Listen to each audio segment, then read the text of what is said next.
of case study session on social media. Social media had become the one of the most important discussions at the moment because people believe in the rural areas mostly social media is the internet. So this case study session goes with 8 presenters. So you will understand various perspectives and issues within different countries of Asia Pacific region. So first of all, I invite Nasim Parvez to present on Bangladesh's social media perspective on behalf of Anu, Muhammad Abdul Anu, who is not here today with us physically. Thank you very much, Mai.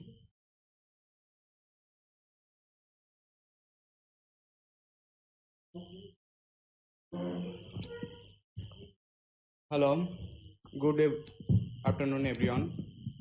This is Nasim Parvez. I'm from Bangladesh. I'm going to cover my presentation on social media in Bangladesh. This presentation is supposed to be presented by Muhammad Abdullah Konu. I'm going to present on behalf of him. Okay, history of internet and social media in Bangladesh. Bangladesh started its internet journey in 1993 and then enormously introduced in 1996. Later, Bangladesh became introduced with different internet, like with different sites also. Facebook got popularity among the country after launching in 2004 in 19. Above 34 million people are actively using social networking in Bangladesh. This is a good number actually. Following then, we will go through some statistic. Actually, the 17% of people are heavily user of internet. They spend on social networking site per day, and 39.8% usually spend at least 1 to 3 hours a day. And 50% of the total user have more than 300 friends on Facebook, and 75.6% believe that social networking sites are good for social life. Following then, we just form some queries on behavior of Facebook and all other sites with related with social media, and we found some a number. Actually, this is very interesting. So let's see. 70% people are heavy user. The time spent on social networking sites per day, 5 hours plus. This is a big time actually, and 22.7% people spend their time, and 3 to 5 hours, 16.9% people spend their time, and following that 1 to 3 hours, 39%. This is a good things, and less than 1 hour, 28%. And then we in this last one chat will see more than 300 friends actually got 50% of Facebook user, and 2 to 300 Facebook friend actually have 70% user. And we just put some queries, and the results come up with: is online social networking good is for social life? And the results come 75.6% yes, and no is 6.8%, and I don't know 17.6%. And following that, we just put an interesting question over there: have you ever met someone in person that who first met online? The results come 63% yes, and no 37%. And And we have another question too. Do you think Facebook profile picture is important? So result come yes 80%, and I don't know 5%, and no 13%. So everybody thinks about that profile picture is good, important. And following that, in the next page, we will see the activities in Bangladesh through social media. Above 33 million people are using Facebook, and 73% of them are male, and 27% of users are female. Instagram users are 2.1 million, and 72% users are male, and 28% are female. Actually, I'm going through the so many statistics which is also covered gender balance actually on that issues on social media sites actually. So almost 2.99 thousand people are now using Twitter, where 82% of them are male and 28% are female. 2.6 million people use LinkedIn. That's good, but male are 75% and 25% are female. So here we just found that so many we need to focus on that to girls to be connected with internet and the social sites all over this with internet actually more. They will then we're going some another site to Facebook 33 million and 2.1 on Instagram and 2.99 thousands are Twitter, LinkedIn 2.6. All of this is the actually chart taken from the before page actually. So following that, in the next page, we will represent some social media audience profile actually. It's we are in this page actually we are trying to gender and age related issue that we can actually understand that how many peoples in gender age are actually connected with social site. So we found 13 to 17%, around 3.6%, 18 to 24 years old, 14 and 33. This is the younger. It seems actually not actually seems.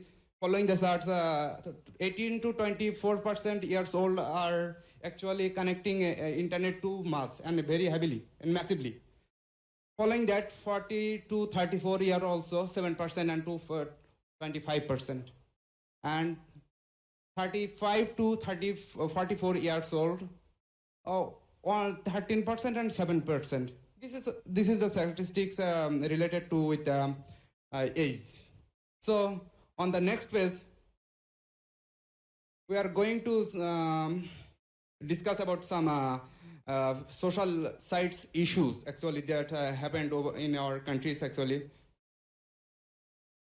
Like as question paper leaks, these are the massive things happened in 2018 and before the exam, and the moral education is BRTRC shut down, black out the internet during the exam. And we will also focus on the social media unrest issue that happened on the Ramu. This is actually the scam and fraud things happened through the social media.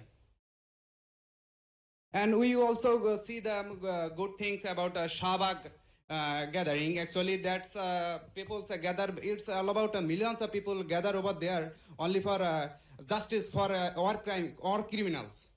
This is a big achievement actually. This is all around the people are gathered only using this internet. So this is also our big step that we can see that our peoples are gathering too much on social site and internet. So we are also going to see that utilization of Facebook as a platform. So e-commerce are actually integrated with Facebook very clearly, and we have a statistics and 8,000 Bangladeshi e-commerce pages running over the Facebook. And this allows to interact with people very clearly. A social networking platform for education purpose. In Bangladesh, Search English is a fan page. It's I just got astonished myself also that it's around received 2 million users. This is following the social media governing. Actually, we are planning to, we are not actually planning, it's already acted, Digital Security Act 2018 to control these types of fake news, scam, fraud. This is if so that we hopefully the problem will be reduced very soon. And we also develop our policy too regarding the situation. Thank you very much. Actually, I'm over my time. Actually, I'm sorry for that. If you have any question, then I will get back to you personally. Thank you. So there is 1 minute time for questions if you have questions from him. Thank you. That I understand. I have a time on it. The presentation by you on regarding the Bangladesh situation for the social media. My question is regarding how do you see the impact of the social media on the overall law and order situation in the country? Whether it is able to curb or it is increasing or decreasing? Definitely increasing, and younger peoples are engaging internet too massively and heavily. And you already show you the pictures Shahbag, and it was actually 2000. It happened in 2013, and now 2019. And I do believe so many peoples are connecting with social media, social site, not only for social site, also in internet. Actually, they are and they are implementing new technology, new thinking concept, new pages to expand his thinking and expand his business, whatever they do over that social site. Thank you. Thank you, Nasim. So we saw that there is the social network behaviors, discussing about the social media behaviors in the Bangladesh presentation. Now I invite Jairam Ramaji, Jnana Jairam to the floor. So he will conduct the session on social media addiction.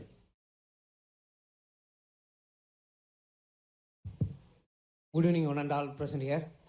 This is Jnana Jairam and Rajaram. I'm a professor in computer science and engineering. The social media addiction is the case study will be conducted in my university for my research students as well as the UG and post-graduation students. Right? This is based on full and full my survey. Okay. This is my agenda. Suppose I have 10 minutes, I can complete all the sessions. It will be maximum more and more for interactive. Introduction about social media, statistics of people attached to their devices, symptoms of social media addict, and digital detox into social media addiction, and our discussions. I hope move for social media. Social media already you have all the definitions will be done maximum more and more for the usage of mobile phones is attached with some of the social media applications as well as devices as well as connected with our digital cassettes. That's things will be here mentioned. This, we have surveyed about totally 258 students. Out of 258 students, 78 students they have used for social media addiction about 5 hours to 8 hours per day. And the statistics of people attached in the device is along with the data is getting from the Facebook for in Indian student perspective only. The data will be there 5 lakhs new users every day. 6 profiles will be they have every second they have created one, and 24% of the time they have to for images and post they are tagging to another persons. They are communicating the live videos for every day of 2 hours, and 60 million business bases of the Facebook which will be on very active on every month.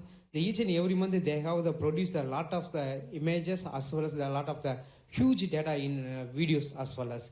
Same Twitter also, the 5 million people that check the Twitter each and every month. Per day, 1.3 tweets will be going for around the student itself in around the India. And the top 5 marketing accounts of the 50% of all only used by Twitter and tweets. This is YouTube. In India, personally, 60% of the YouTube channels is run by students. The students will be run by the major people along with the persons of all the digital atmospheres, as well as Instagram. Instagram is the usual for the students will be the present for the last message coverage, and everything will be on the pushing to the maximum. Suppose if you the pizza, the word will be using for the Instagram in the long used 1.8 billion users. Right. The LinkedIn is the 500 million members, around the 1.106 million of those assets. The monthly basis is the only professionals. They have to maintain their business, as well as they have to do for over 3 million companies have their own linked account. They have the transaction, the business of 1.3 trillion in every year. And this is the survey will be taken for our students. First of all, we have taken the 100 students for male and female. The total percentage will be 60 and 40, the ratio. The male 109%, they have used for the 47% of classroom observation. The remaining time they will be on only in the social media. And under the age group, you have to think about the 25 to 35, the age group. They are in the postgraduates and research scholars.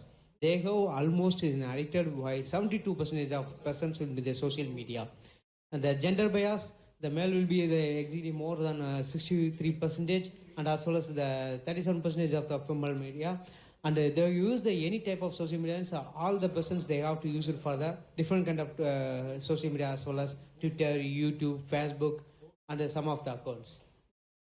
And the average time they have spent 5+ hours will be on the nearly 51% students they have used it for 5+ years, other than the study area, other than the studies, other than actual inhabitants locations. What are the usual of this? Updating my status is 25%, read about the latest news 47%, keeping touch with the friends and family 41%, and playing games, and business and work and others, they will be taking for the maximum more and more things. The progression of school, the cut of the school and colleges, this will be happens due to social media. 67% people, they cut their studies.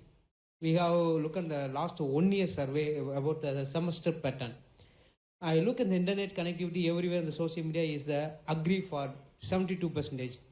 Even they are cut the class, they will be on using the mobile phones in the classroom, as well as they interact with the people in social media. The life without social media comes meaningless for me. It's like 33% people, they have mostly addicted in the social media for students level. These are some of the survey. The symptom of the social media addict. Suppose you have ask your questions. Do you constantly feel like taking pictures? Is the first thing that you do morning is checking your phone? Can you not leave your phone alone if there is even single bus? Do you check in every place you go to the social media accounts? Do you prefer notification over speaking in actual person? Suppose there is a question. Suppose you will be given the answer yes. Yes. Suppose you are in the social media addict. Because you are the social media addict, you are revealing all the things all the times. You are almost announcing everything. Perhaps you have to using the hashtag, everything that you type in the caption. You like that in the social media, you are because of the one of the social media addict. This is a digital detox. I am the 4th one position. Suppose you can use social media, but reduce the applications, minimizing your time, and you can swipe less, live more. Something limiting your time. 15 minutes you can rule does wonders. No social media in the office generally works too. In our classroom also we have to use it for social media only for MOOC, massive open online courses only, for indirectly connected with the Indian Institute of Technology Mumbai and the Indian Institute of Technology Madras via NPTEL and spoken tutorial. The both way we have to use it for the social media for live classes. I think I've finished my presentation. Any questions? Yes, please.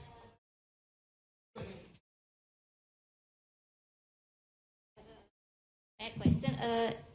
Is it effective way and for how long? For The students. detox, the digital detox.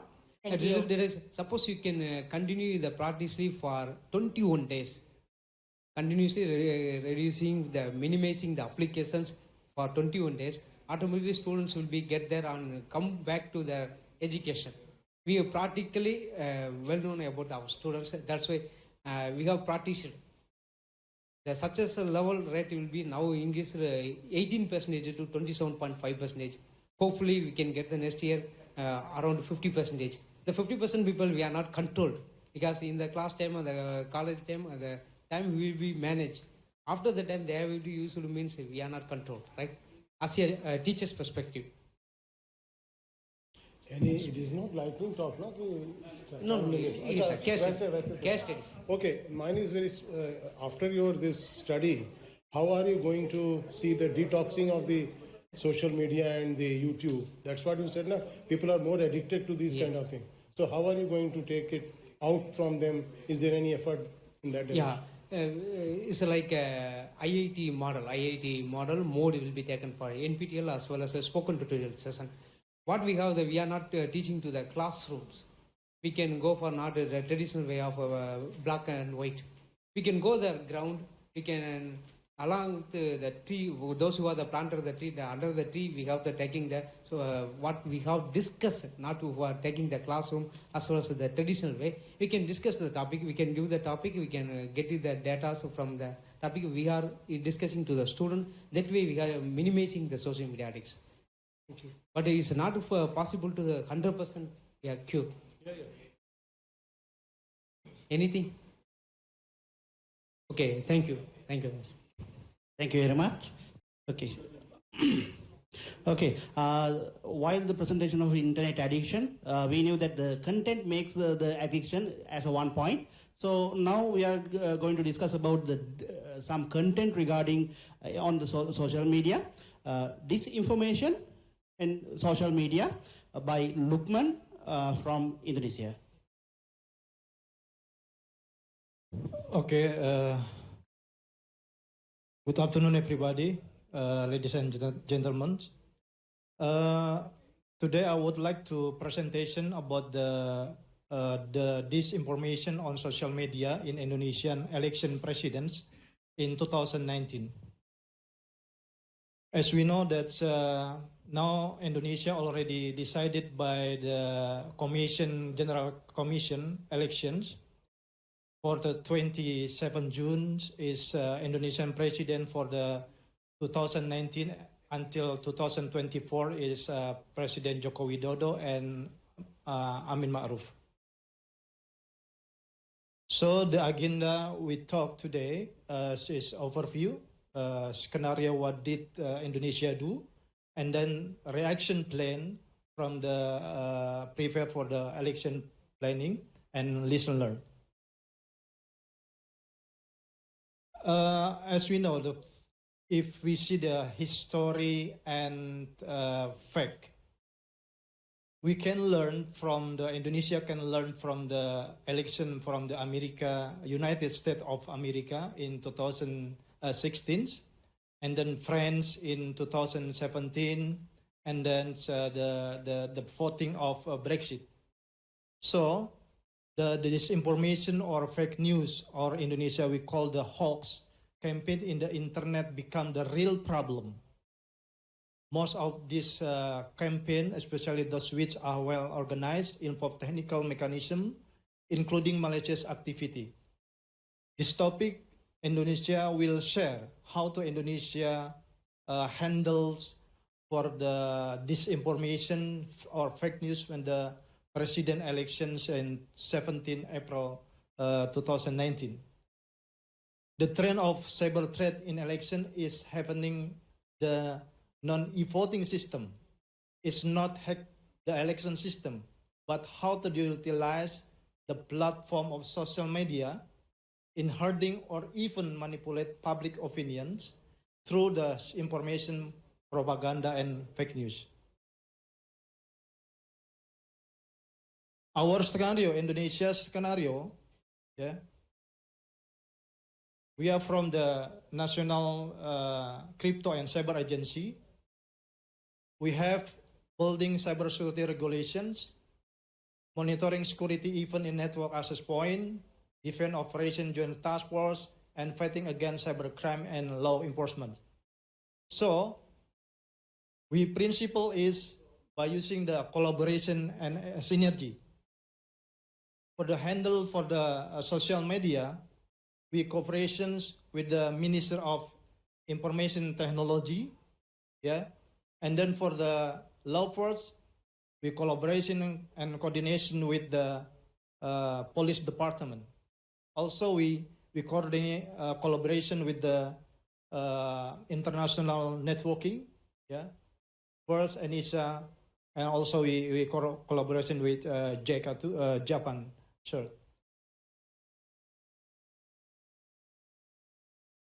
In Indonesia, regarding data in 2017, the population, the Republic of Indonesia is 262 million people. The internet user is 142.26 million people.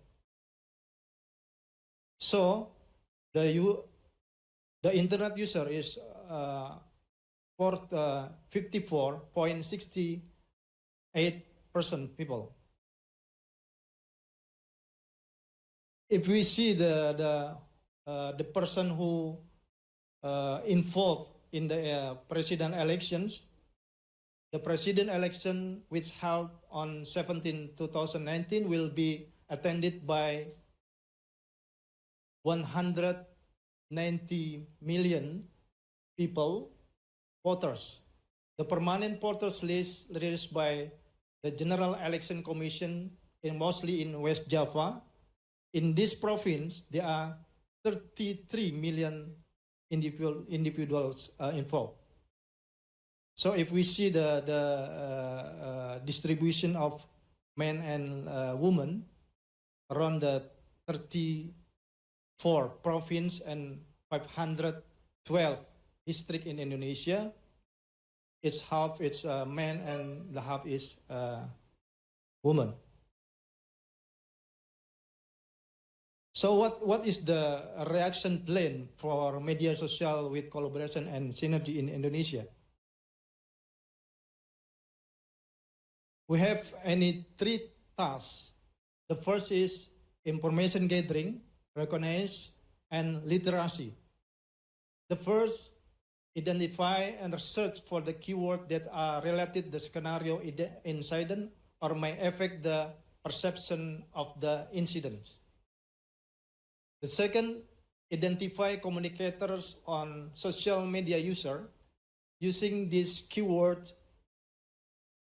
Third, identify the interaction between this user. Fourth, make a list of contributors you have identified in step above, from 1 up to 3. And 5, education and awareness through the online media to the public order, not actually effective the threat of disinformation, propaganda, fake news how. The point 5 is very, it's not easy to make the people understanding and aware about the information, because the information is viral and the information is make it from the people is not true information. Is every information is fake news, bad news, and make it the grassroots is become emotional. 6, if an election dispute occur, net action quickly and competent to investigate the fake digital confirm for relief and centrally. Task 2 is research, targeting, pace, and analytical. One is examine the behavior profile and the influence index of contributors in the list to identify automated account, prepare your tools.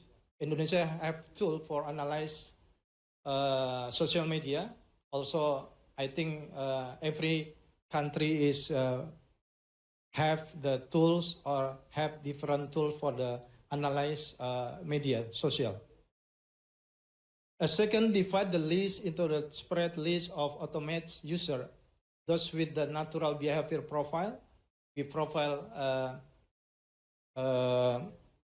every person when because if we see the platform in social media is any two candidate one and candidate two, the President of Republic Indonesia, so we can profile the follower of the two candidate. The third, make list user account that narrative is related to the incident, have started before and during the incident, their messages are similar or identical. And fourth is action looks like coordinated campaign. Four, this account will be the target of your next action.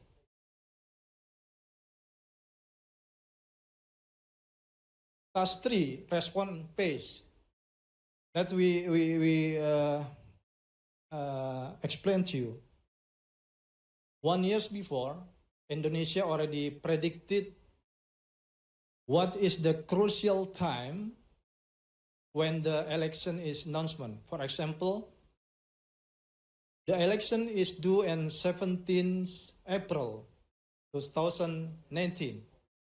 So, after the election, there is any survey with a quick account, but the candidate is don't believe with that quick account, so he rejected about the quick account. So we waiting for the formal calculate from the Commission General Elections, and then it takes time is for 1 month from the 17th up to 21 June. So it's happened. One is 21 and 22 June. 21 and 20 May. The violations, it happened in Indonesia. So it's already calculated. So when that's time, we respond fast. For 3 days, Indonesia making block for the social media, Instagram, Twitter, Facebook. And that is very effective to make it block that social media.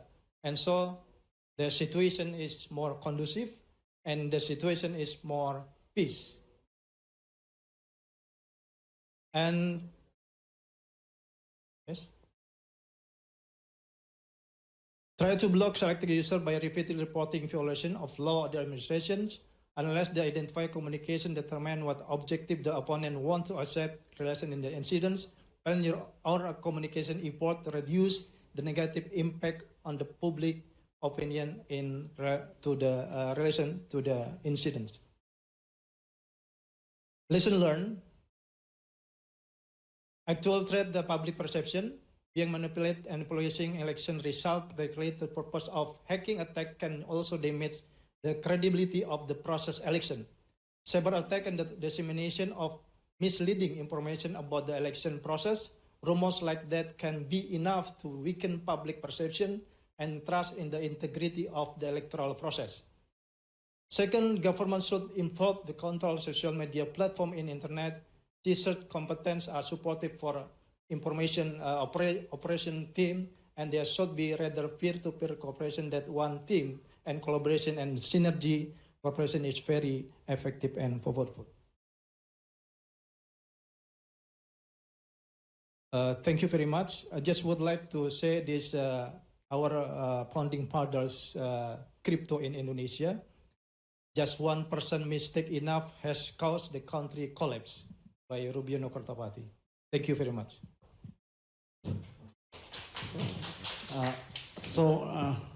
You can raise questions if you have. Otherwise, I'm raising one question because you said you are blocking the social media while elections are happening.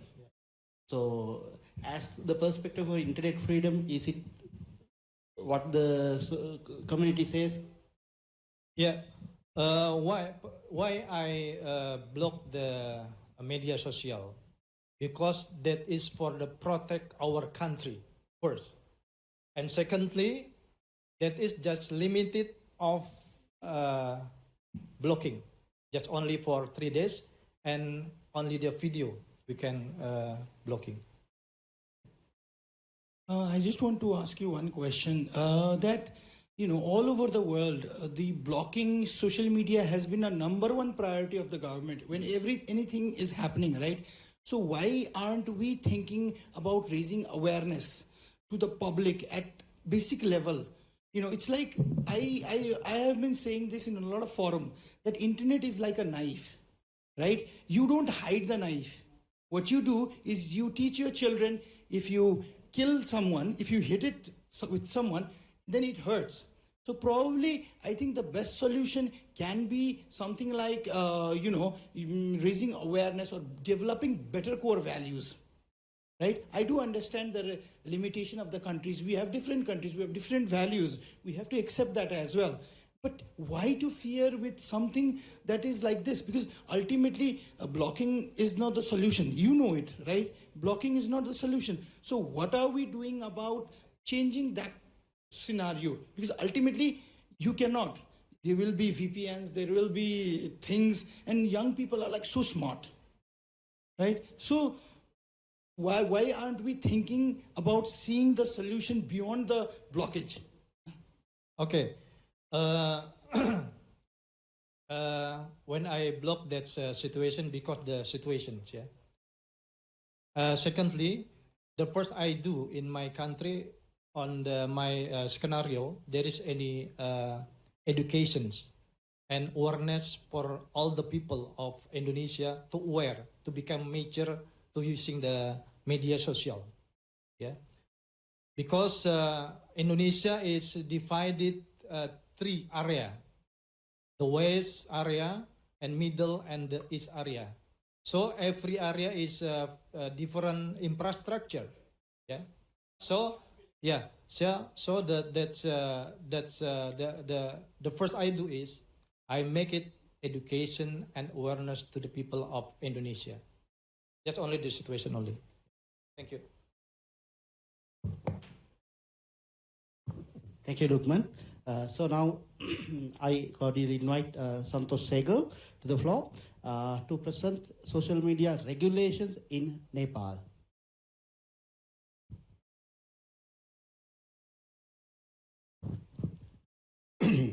Thank you, Mai. Good afternoon, everyone. So I'll be talking about social media governance regime in Nepal. So it will be a mixture of how is the social media situation in Nepal, and at the same time, what we have been doing for its regulation. So this is a bit about Nepal. Nepal is a country between China and India in South Asia. We have around 30 million population, and interestingly, 70% of the population is young population. And we are one of the least developed countries, and as I said, we are between India and China, so it's landlocked. But now we see the opportunity as a land linked, not landlocked. So it's a land linked country. And briefly about the social internet position, we have total population is 30 million, as I told you earlier. Internet user is around 55%, that is 16 plus million. Active social media user, around 32% of the total population, that is 9.3 million. And the mobile connection, it has already been saturated and over 100%, so this is 125%, so double SIM and oversaturated. And active mobile social media user is around 30%. That means those people who are using social media, most of them are using through the mobiles. So out of total population, 55% are internet user, and from them, 15 million, around 15 million population, 50% is active mobile internet user. And that is around half of the country is using internet in mobile. So this is social media use. As I told earlier, the number of people using social media is 9.3 million, which is 32%. And almost 90% use through the mobile. And the number of users, social media user, is around 30%. This is just to give us a glimpse what is the use of social media in Nepal. So what are the popular social media platforms? Facebook, Twitter, Pinterest, YouTube, Google Plus, and Instagram. Google Plus, I think that is not there, but this data was taken from the StatCounter, and this is the most popular social media site in Nepal. So now we are going into the area. Giving this background, I want to focus on the regulation side or the governance side. So this morning we also discussed about whether we are talking about the regulation of social media or we are talking about the governance of the social media and why we need that. So basically, during discussion with the government stakeholder as well as the other stakeholder and user, the general ideas given by the people, especially in the government, they want to have the control over social media. Is it really possible and is it really necessary? We have to discuss about that. Is it necessary to have control over the social media content? Because when we are talking about the regulation, we are talking about the content regulation. And again, there is a regulation of the social media companies. So we are talking about the content created by the user, or we are talking about the social media platform we want to regulate with. And another is to create revenue, to generate revenue. So there is a widespread conception among the government is that Facebook is earning a lot from Nepal. They are generating revenue through the Facebook ad. So why they are not paying tax in Nepal? So what can we do? They are earning from Nepal, but they are not giving our due share back to Nepal. So we have to regulate them. If we regulate them, we are going to tax them and it will generate revenue. So other point is, the next point is, there is a widespread criticism of the government initiative sometime. So there was one killing of a young girl, 13-year-old girl, and she was brutally raped, and the perpetrator is still not identified. And police, it was found through a video posted in a social media site. Police was very reckless during the investigation. Even they were washing the dress the girl was wearing, which had the vaginal swab, in the water before sending it to the lab. So during that time, the criticism of the government was very high. And because of series of such kind of criticism, government wanted to control social media because it was kind of creating backlash against the government. So do we want, or do the government want to control social media so that they can avoid the public criticism? And you can share later about such instances when the government want to control social media because they are wary of the public criticism. And another reason given by them is to safeguard national interest, sovereignty, and public order. Really, we have to also discuss about it. Whether we would like to save the national sovereignty through controlling social media. So these are some of the reasons they have put forward to control social media. And so what is the situation? It seems that looking at the national scenario in Nepal, there is a three-pronged approach adopted by the Nepal government. One is through the content regulation through various statutory acts. There is a Defamation Act, there is an Individual Privacy Act, which says that what you cannot post in the internet or the social media. So that is one kind of regulation. Another is regulation through the executive orders or the guideline. For example, the government has issued a number of guidelines. For example, online media guideline. So it has been said that every online media, it has to be registered with the Department of Information and Communication. Otherwise, you will not get the revenue. At the same time, you might be prosecuted. The third is social media guideline for the government employees. So when the government employees, they started writing about the government action, the government said that as a government employee, you have to be with the government. You cannot comment, post, or like anything that carries criticism against the government. And then it was a kind of competition. Minister of Education says that said that now the teachers, they are not allowed to use write, comment or like criticism of the government in the social media. So this trend has started that there is a kind of institutional guideline by every institution. So another initiative to regulate social media is through the existing Electronic Transaction Act that also regulates content and at the same time regulate the intermediary liabilities. And now they are coming up with the this Umbrella Information Technology Act. I'll discuss in the next slide what is there. But before that, we have the constitutional protection that is also related with the freedom of expression and opinion that also covers the social media. So the Constitution says that every citizen shall have the freedom of opinion and expression, and within the right to communication, that includes the electronic publication. The constitutional provision says that the protection is available to the electronic publication. So the online content has got the constitutional protection. And at the same time, it has also covered the medium. That means any kind of media outlet, including the electronic equipment, cannot be seized, seized, or their registration cannot be cancelled for publishing anything. So there is no prior censorship. There is guarantee of press. There is guarantee of online media. That is there in the Constitution. But what happens? The Electronic Transaction Act, there is a provision of content regulation, and it says what cannot be published. So this is not prior, this is legitimate restriction on the content. So it has prohibited,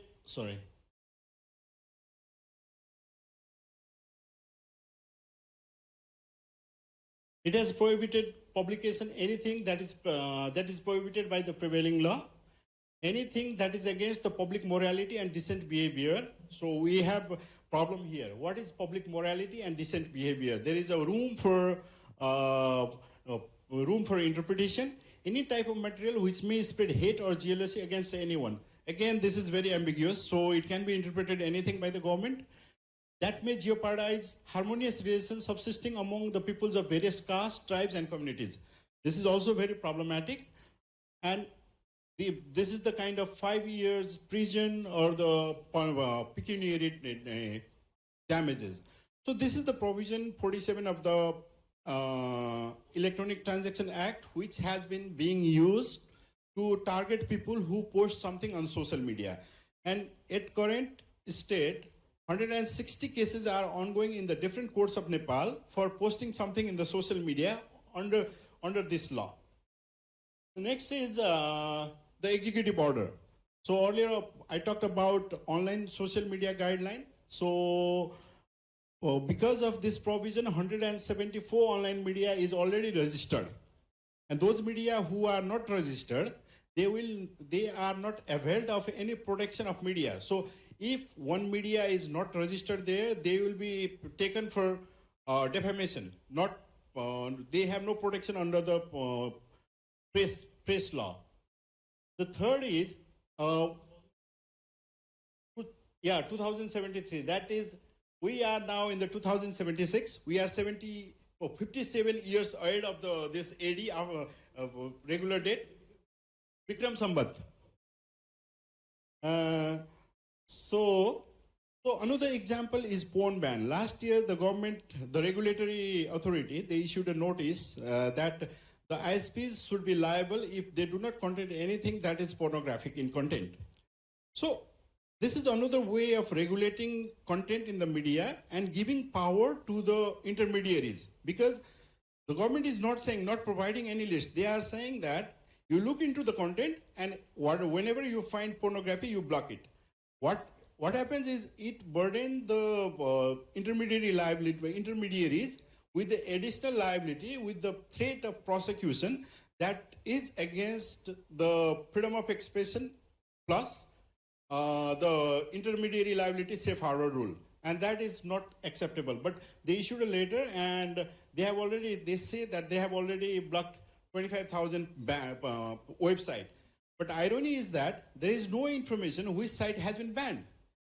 And the pitfall is there because there might be any website which they think can be blocked. For example, a website like Urban Dictionary has been banned under this rule. So there is no remedy, immediate remedy. There is no information which site has been blocked. So this has been very problematic. Another, this is the government issued notice in the national newspaper for this ISPs. And it says that your license will be revoked if you are found violating this law. So this is kind of threat given to the intermediaries. The next is regulation of social media. The trend, if we see the trend, the members of the parliament, the MPs, they are raising issues in the parliament that the social media has to be, it has to be regulated. And the OPNCM has issued a guide to social media for government staff. Ministry of Education, I already gave the example. And the government employees are not allowed to like, comment, or share anything. And they are kind of, this is creating like self-censorship. And it is against their right to freedom of expression and opinion. And this is one example. There was a constitution day, and one of the government employees, she wrote in her Facebook that it is a black day for the Madhesi people of Nepal because the constitution is not giving equal status to the Madhesi, and she was kicked out of the government job because of her posting in the Facebook. And now, because we have adopted the federal system of the government, local government has also started regulating social media. This is one of the municipality. It has issued a guideline for their employees. So there is a central government and there is a federal province level government. Province level or the local level governments are also issuing their social media guideline, which is not in line with the constitutional provision. So there is another law, Individual Privacy Act. It has provision, relating provision, but again, the main problem is it doesn't have any provision on data protection. There is no provision on cross-border flow of data. There is the narrow definition of the public space, no definition of data processing. So it is not clear what amounts to data processing. So this is Individual Privacy Act, and we are in the phase of reviewing this law, including the online media guideline. We have filed a case in the Supreme Court of Nepal, writ petition in the Supreme Court of Nepal to revoke the online media guideline. We are reviewing the IT bill, and at the same time, we are reviewing the Individual Privacy Act. In the draft IT Act, there is provision that the social media companies, social network operators shall be responsible to remove content posted in social media that are punishable under the provision of this act directed by the Department of the Press. So this is again giving the power to the intermediaries to remove the, so our content is not safe in the hand of the private ISPs or if the government. So these are not the agencies to determine whether the content is legal or illegal. It should be the case, not the executive organ of the government. And the next provision is social network operators shall have duty to assist on the investigation of any offense specified in the subsection 1. So what would happen to Facebook if the government of Nepal asks information with the Facebook and they do not provide it? And the third provision is social network operators may register in Nepal pursuant to the law in effect. Government of Nepal may prohibit any social network provider's operation that is not registered in Nepal under the law of Nepal. This is the draft IT Act, and today I was looking at the news, and the parliamentary committee is discussing this law today in the parliament, in the committee. Before coming here last week, we had a meeting with the parliamentarians, and we tried to let them know what are the problems in the draft law, and but the problem is we have a two-third government. So they want to pass anything they like today. The opposition is helpless because we have the two-third government. The next thing is now what we need. This is the scenario. Now, coming from the country perspective, I want to discuss among you. So what is required to do in such a situation? We have to discuss whether we want the social media governance or we want a social media regulation. The regulation is part of the social media governance, or this is different thing. We have to discuss about that. And if this is governance, who are the stakeholders and what are their roles? And the thing is, we have to go for the multi-stakeholder process in the lawmaking and policy processes. The civil society has to be there, industry has to be there. Lawmaking should not be done in the closed door, only within the bureaucracy and the regulatory bodies. Third is more rigorous engagement of civil society and academic organization in national lawmaking process. It should be there. And we have to update or enact data protection law. That is also necessary. If we want to protect our data by the ISPs or by the government or by the regulator or the social media company, we have to have the better data protection law. And we have to ensure, we have to ensure intermediary liability and net neutrality. As we discussed this morning, these are the two pillars. K.S. Park also discussed about that. These are the two pillars of the internet governance, the intermediary liability and the network neutrality. So we have to work on that. And let's promote South-South collaboration or AP region collaboration about sharing experiences and best practices. And well-established national and regional organizations like OpenNet or APC should be open to support CSOs working on laws and policy issues in this region. So that is my suggestion, which is open to discussion and the question. So thank you.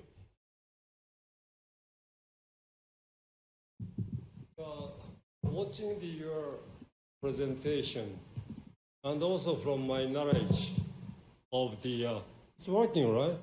Yeah. My knowledge of the Nepal, I strongly suggest you to write an article, probably as a group, of say like a history of internet governance in Nepal. The reason why I'm asking is, the recommending is, sometimes your comments sort of fluctuate. Are you talking about those global internet governance or domestic? And I just don't see the norm. Tend to fluctuate, and the reason is you don't have those core value of the internet governance, domestic internet governance. Then if you have that one, then how does those international governance affect you? And sometimes you have those idiosyncrasy, something very unique to the Nepal. And this all together, somehow I feel like if you have those, okay, this is the internet governance, the way we start from the .np and up to today, then I guess you can be more, what shall I say, stable, stabilized, and what would be the issue to address? Now, sometimes, yes, you understand very well, and sometimes you have some remarkable those accomplishments, but sometimes it's somehow I feel like not too impressive. It's somehow fluctuate. Like if I'm professor, if you're the student, looks like Nepal is sometimes you get an A+, and the next day you get an F. So it's so much fluctuation, and rather just constantly be maybe better. So yes, please try to think about if you can write those, because the reason why I say this way is I'm sort of interfacing with those 15, 20 countries in South Asia or Southeast Asia.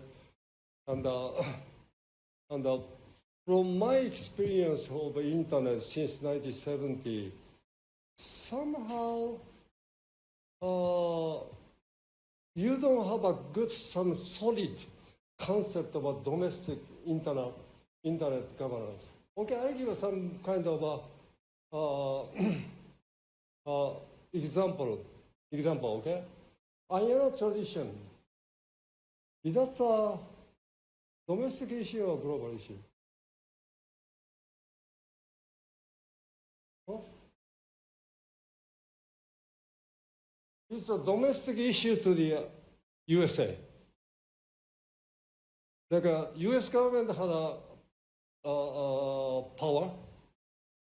Then that transfer to the some company, non-profit company in California. So this is a strictly domestic issue. Of course, like a foreigner sort of participate. And but here probably you don't consider that a domestic issue, global issue. So how does this one works? And in each country, you should have your version. Nepal, then the Nepal version of this is a domestic global internet governance. This is a global internet governance. Then it will be much better. And especially I recommend this one is Nepal is an extreme case. Back in about 30 years ago, we really got upset on a .np. Would you believe back in about 30 years ago, if you don't want to get a domain name and a .np, you have to pay $700. 1 year salary of an average Nepalese. And I said, oh my God, what shall I do? And we discussed. We thought that's the worst case. But that happened to be some foreigner, I guess Australian or somebody, was the owner. And that was in the internet governance, that's illegal. The person has to be a Nepalese or somebody who living in Nepal. Somebody who living outside doesn't have anything to do. And only his purpose is making money. So it's $700. And that's, to me, that's the starting point of Nepal. So you sort of start that one, and how you solve that problem, and get to the next one and such, that will be good. And then I'll add to the Nepal in this chapter, okay? Thank you, Professor. Just one quick comment that in this presentation, I was just limited to the social media regulation, so that might be the reason I could not provide the full picture of Nepali internet governance picture. So, but thankful to your comment that I'll look into the Nepali internet governance ecosystem. Thank you. Any other comment? If we have time.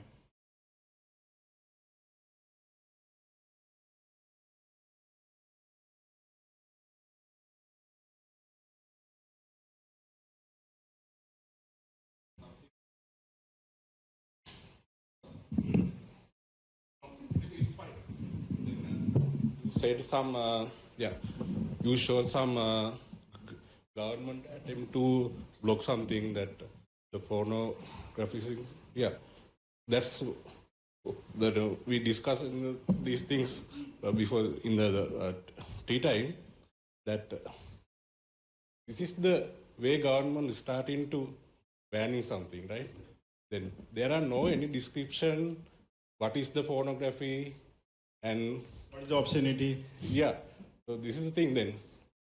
As an example then, we discussed regarding this more than 1 hour, because as an example, if you can see some books, they use for the cover some arts, like the nude woman or something, right?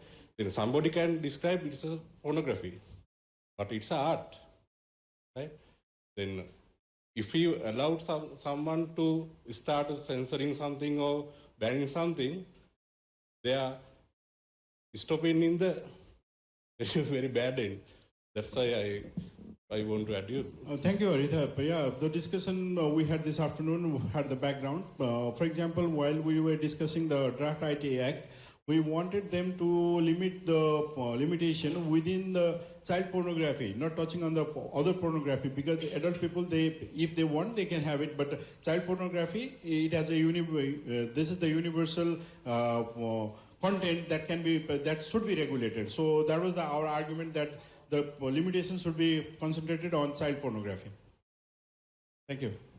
Thank you everyone for listening. Thank you, Santosh. The next presentation is mine.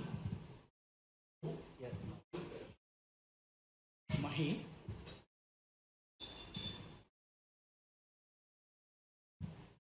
Social media and violence. Okay, this is the index that I'm going to cover in this one. I'll be really quick. So especially this is a case study, so I'm going through some two theories especially, and on those theories I'm building conception at the end for what the cause and what is the violence and social media's relations. So I'm taking 3 incidents happened in Sri Lanka, which has been discussed earlier by Haritha in his presentation, which happened 2014 and 2018 and 2019. The objective of this case study to identify the relevance of social violence and social media attributes on the subject of social violences. The main hypothesis of this case study, social media has used as a platform for spreading the misinformation, fake news, and hate speech, which I normally call ill content, which causes social unrest and violence. The 2 theories that I'm following up is social cognitive theory of Alfred Bandura and mass social theory of Emily Durkheim. So we know that we are very happy to take selfies. So whenever we take selfies, we have our own postures. But no one has given us the instruction, this is the posture that we need to take selfies. But when we see all the selfie pictures, most of the pictures has the same kind of actions. Someone like the hand keeping in front of their chest. So likewise, there are some postures. So these postures are not actually standardized, but people are following this. How this happens? It's human nature that looking for much appreciation. It's said, as pose which has been appreciated by many will be absorbed by the subconscious mind of ours. We call it acceptance. This accepted attribute will trigger when it needs to come out. So that's the learning theory or the cognitive theory of Alfred Bandura. The definition for the Alfred Bandura, people observe a model performing a behavior and the consensus of that behavior. They remember the sequence of events and use this information to guide subsequent behaviors. So now I'm going to the mass social theory, mass society theory of Emily Durkheim.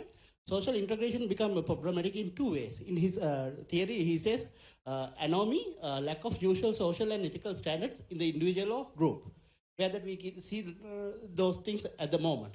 Egoism treats self-interest as the foundation of morality. As the definition, small number of interconnected elites who control the conditions of life of the many, often by means of persuasion and manipulation. So they use media, public speeches, mouth-to-mouth, and traditional media, as well as the internet media.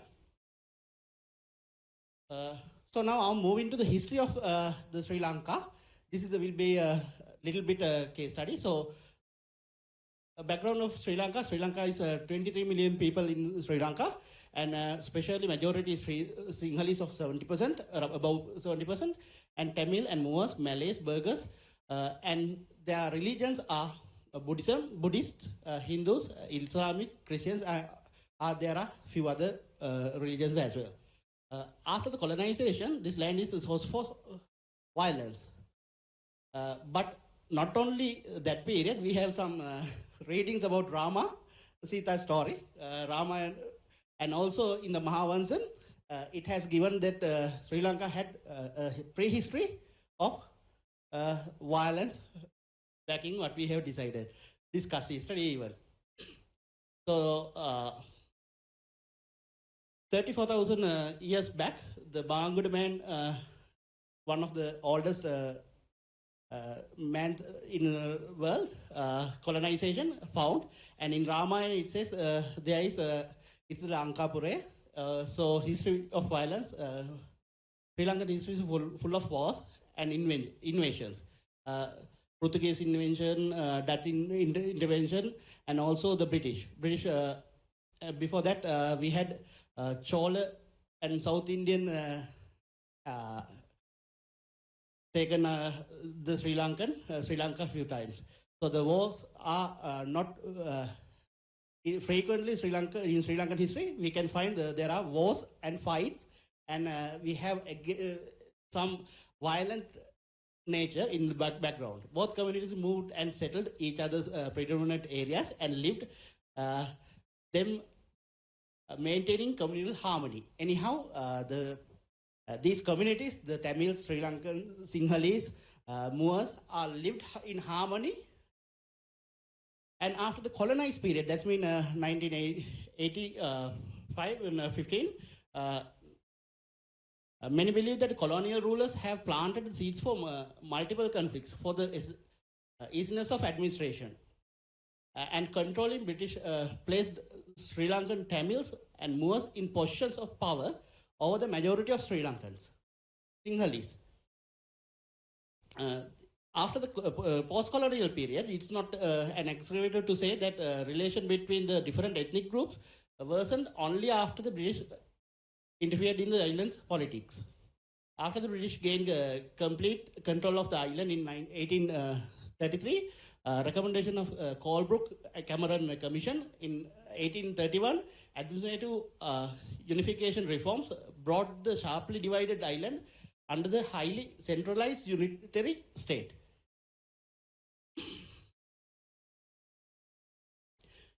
Okay, then after the 30 Years' War, we had begun regard on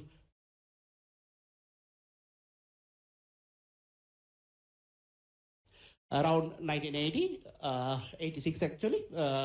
In the initial period of the war, internet was not there. It's not so popular, and population is used very less in the 80s, the initial period. But the latter part of the war, the internet has used immensely. The dissemination of news and information was increased regarding these fights and everything. In the 1988 to 1997 and 2001, Sri Lanka had riots. So social media and internet is used very lessly. So we can believe that the social media has not been sourced for these violences had happened between these ethnic groups. It is important to understand that the ethno-religious stress has been deposited within each communal group in Sri Lanka. After the war era, when the battle is over in 2009, the war still continues through the different medias, especially the cyberspace. So the new battlefield of this war is the space provided by the boundless social media and networking sites. Government of Sri Lanka and overseas Tamil, including vast Tamil diaspora, serving as a virtual state. So over the internet, all the information and all the details are. It is evident that Sinhalese are minority of the world. The Tamils and Muslims are the majority. So the stress, what I'm saying is this building the stress, because the majority and minority has changed when it comes to the geographical area. The power in the global economy, global politics, voice of Sri Lanka were being unheard. Not only but the rulers who are part of the Sinhalese were never estimated the needs and wants of the country's majority. So now I'm moving to the last 5 years. That's been 2014, where the three cases that I'm bringing in. First of all, it called anti-Islamic sentiments. These incidents have been mostly discussed that social media has been used as a medium to promote, mobilize, and violence. The 2014, the incident had happened in Aludgama, in Western Province. 2018, Digana, after the attacks of East attacks, 2019, all over the country. So some facts of the 2014 Aludgama incident. These are actually from the readings of the books, not just searched ones. It is alleged that a person or altercation between a Sinhalese driver monk and two Muslim youth in a narrow road at Kirindigoda caused further violence. This was in the case documents. The start point of this violence is actually happened not on the social media or in the internet platform. But however, such a personal alteration thought it initially settled on the spot. It was settled in the spot, but the community has begun to raise against the Muslim community as it happened. So they use social media as a tool to promote their ideologies, and the sentiment has been created against the Islamic within the country.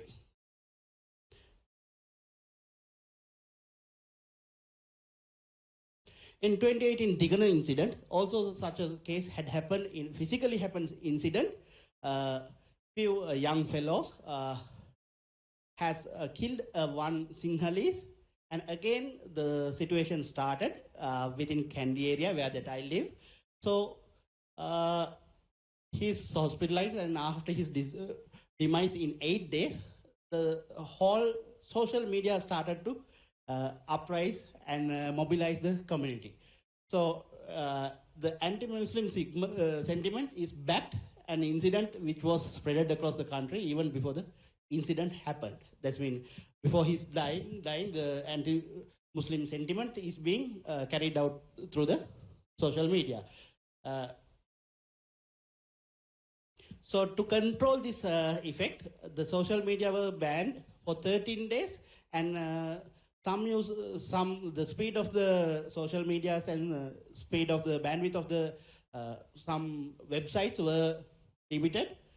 And again, in 2019, after the East attacks, after the East attack, not before the East attack, the anti-Muslim sentiment was bit low before the East attack took place, but when after it has mobilized, and throughout the social media there were groups. For example, there was one Sinhalese group created. 2 days after, we saw around 300,000 people gathered around that Facebook page. So there was a high sentiment over these things. And within the Sri Lanka, it's highly politically unstable at the moment, and we are waiting for elections. So after the East attacks, internet blocked for 7 days, especially in social media, imposed emergency law. But before this emergency law enacted, the social media and internet ban was carried out without any provisions of any act. And there were few incidents we knew through other medias regarding fake news and misinformation and violence content allegations. There were few people being questioned. Now, after this all happened, government, as what we have discussed earlier, the government starting to control and monitor over the social media activities of each person. Deep packet inspections are being occupied, and it is believed that it is in action at the moment.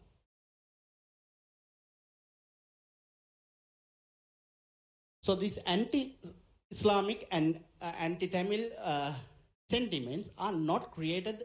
What I want to present is not created from the social media. It was in the society.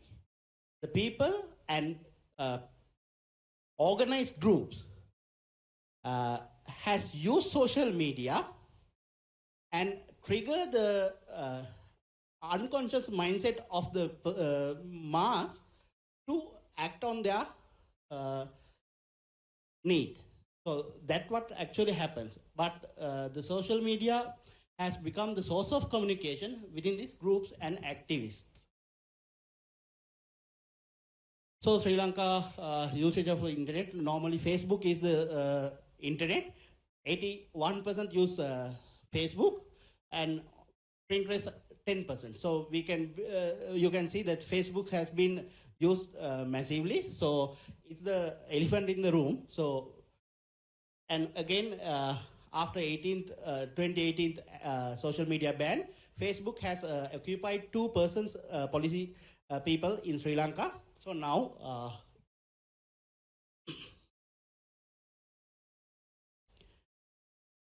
so there is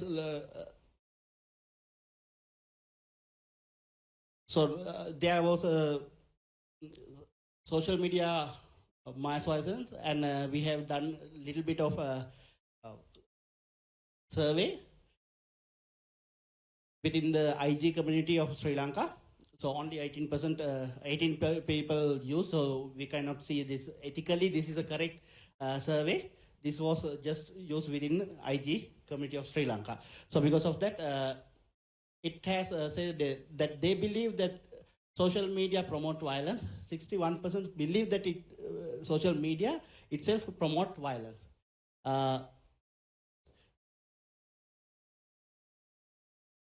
So likewise, there are few things. So you can, there are a link to this one. And social media content. So the new issue that can we trust this social media platform? At the moment, even before we come to here, popular website of a personal a popular singer has been blocked because he has shared some information against the government. It's not bad or hate content, but he has expressed himself. So we are not sure. These are not the only happen in Sri Lanka. There are incidents had happened around the world.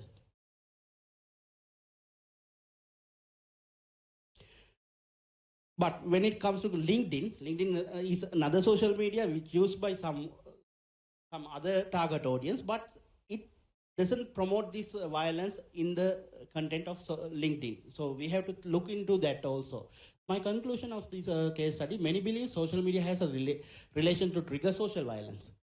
They use fake news, hate speech, and constructed stories to promote violence through social media.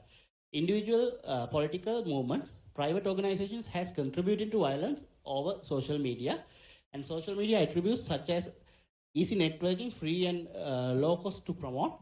People believe social media over traditional media has contributed to promote violence over social media. So as what I have discussed, social media is social media itself create violence? The answer that I can give is no. Actually, violence is happening in the physical world, and they use it as a tool. Thank you very much.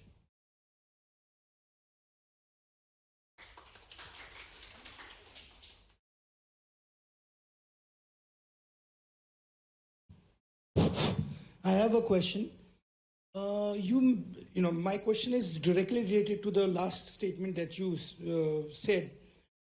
Social media is just a tool, right?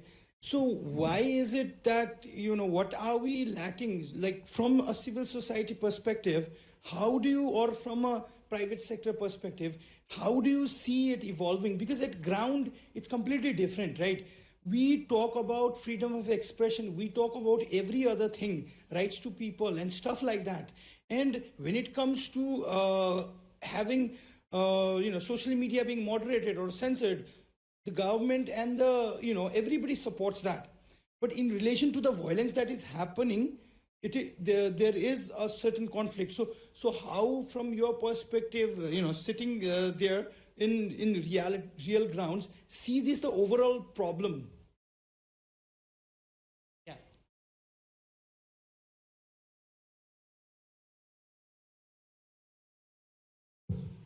Okay. To answer Srideep's question, actually, social media is used as a tool. It's used by users. The content is defined by the users. So these content are not Facebook's or the government or. Okay. So what we have to do is we have to educate and give the awareness to the ground root level to how responsibly they can use internet and social media as well. And there are policy decisions we have to take. There are, I believe, because in 2018 incident, I was in Kandy. When it happens, I never knew that there's something is going on. It's 10 kilometers away from my place. So, but I believe still we need to find and engage to solve this issue.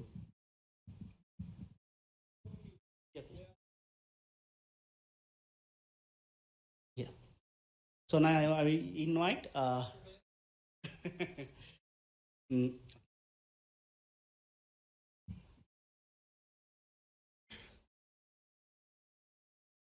Good evening. After the long presentation from the group leader, my name is Abdelhamid. I'm from Jordan. I will talk about social media in Jordan. It will be very short. Social media indeed played a part in Arab uprising, or it's called Arab Spring. You know all that social data comes from social conversation. Last month, I attended a summit in Amman, and one of the speakers pointed out, if you want to start your new business, you have to ask yourself, is the business will be on social media platform? Then go ahead. If it's not, you have to rethink your plan. We'll go to the agenda. So introduction, social and or anti-social media, this is article written by the King Abdullah II, King Jordan. I will just mention some points. We have statistics and we have the message to parents. I will be quick. To do social media platforms such as Facebook and Twitter enable us to make our voices heard. They provide us the unprecedented opportunities to connect with each other, to express our opinions and exchange views, to come together around key and humanitarian causes, and to highlight and discuss a critical issue while building them through constructive dialogue. Next. This is the title of the article wrote by King Abdullah II, the King of Jordan. He titled Social or Anti-Social Media. It was in last October, 30 of October 2018. The King Abdullah mentioned that these tools and technology have become vital for us all, myself included, said the King Abdullah II. They are means for me to listen to citizens through thoughts and opinions as much as possible, unfiltered, without mediators, barriers, or restrictions. Then this is the oldest statement from the king. Social media companies have a key role in countering the negative use of social media platforms. Today, there is an urgent need to develop our laws to ensure the protection of freedom of expression, protect citizen right to privacy. This is all said by, this is the long articles. I encourage all of you, if you just go to the Google and search about the social or anti-social media written by King Abdullah II. Next. The statistics about the social media in Jordan, 60% of social media users in Jordan are using Facebook, almost 35% YouTube, 2% on Pinterest, 1% on Twitter, or less than 0.5% on Instagram.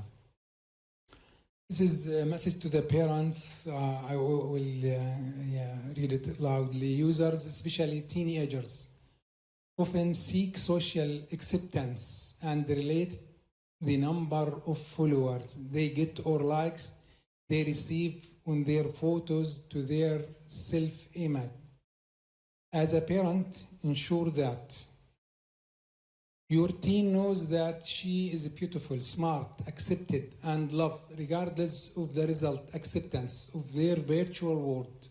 Otherwise, the future will be full of adults with personality and behavioral problems dependent on social media for their acceptance. We should be aware, we should be more cautious not to be trapped with these virtual platforms all day. Thank you. I was short. It's okay. Any question?